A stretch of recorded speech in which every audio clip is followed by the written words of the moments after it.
Up next I got WWF Full Metal. Now, this is technically considered Volume 1 of the WWF The Music series, but I didn't review it back then when I reviewed Volumes 2, 3, 4, and 5, because, well, I didn't have it at the time, and I couldn't really find it anywhere. But now I finally found it, and here's my review. The first two songs are done by a supergroup called Slam Jam. It featured mostly heavy metal musicians from that time. Though the only notable one I can think of is Scott Ian of Anthrax plays guitar in here. The first of the two songs done by Slam Jam, featuring Shawn Michaels, Bret Hart, Undertaker, and I think Diesel and a couple other guys on guest vocals, though they only really had this like chant thing throughout the song. The first song is called We're All Together Now, which most people may recognize because it was the opening guitar riffs were used as the intro to Monday Night Raw for a while. Well, not the intro, excuse me. It was used as the theme music whenever they were like, how should I put it? Whenever they said up next or whatever, like up next on Raw, there's blah blah blah versus blah blah blah. They would play the opening guitar riffs over and over again, ending loop of the song. And it actually is a pretty damn good song.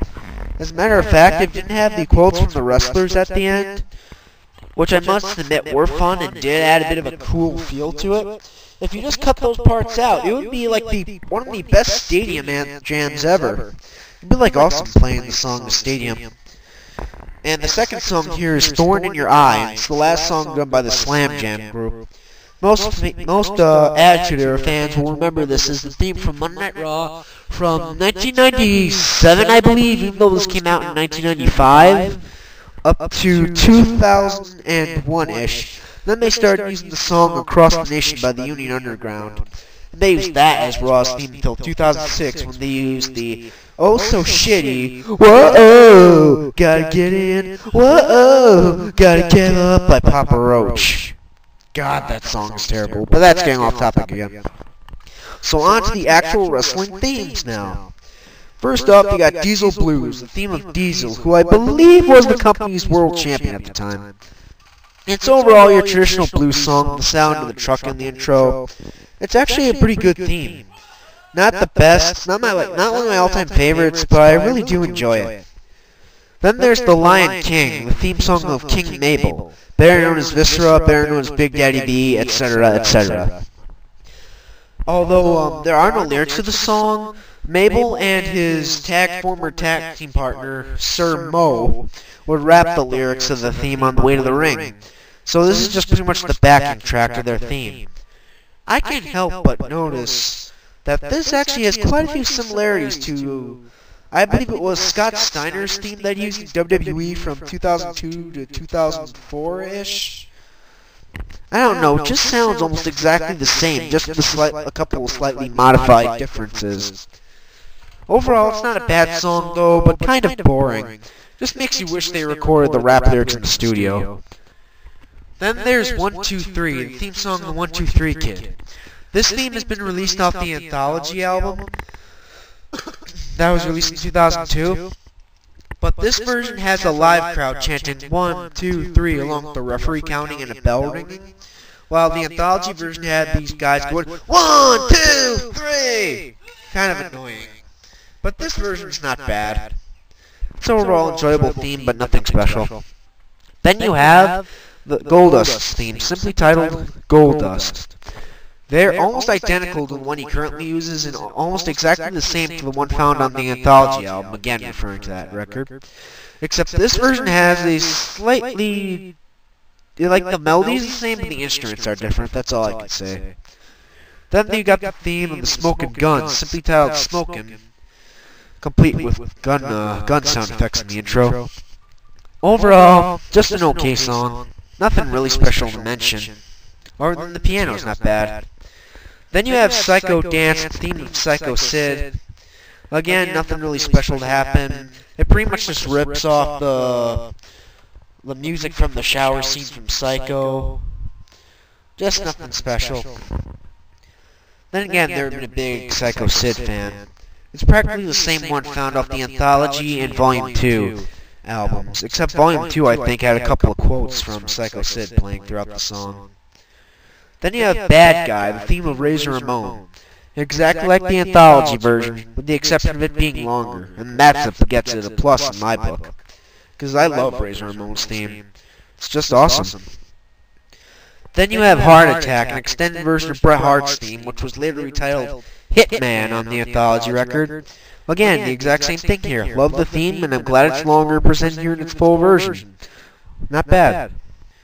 Then there's Angel, the theme of Hakushi. Yeah, we all know how long he lasted. Overall, kind of a boring song. I mean, he's portrayed as a Japanese monster kind of character almost. Sort of similar to Yokozuna, except while Yokozuna was being promoted as a monster due to his size and massive weight, this guy was promoted as a monster just because he was badass with all the crazy tattoos and all the kung fu moves he did and stuff. Overall, this theme song though is really nothing special.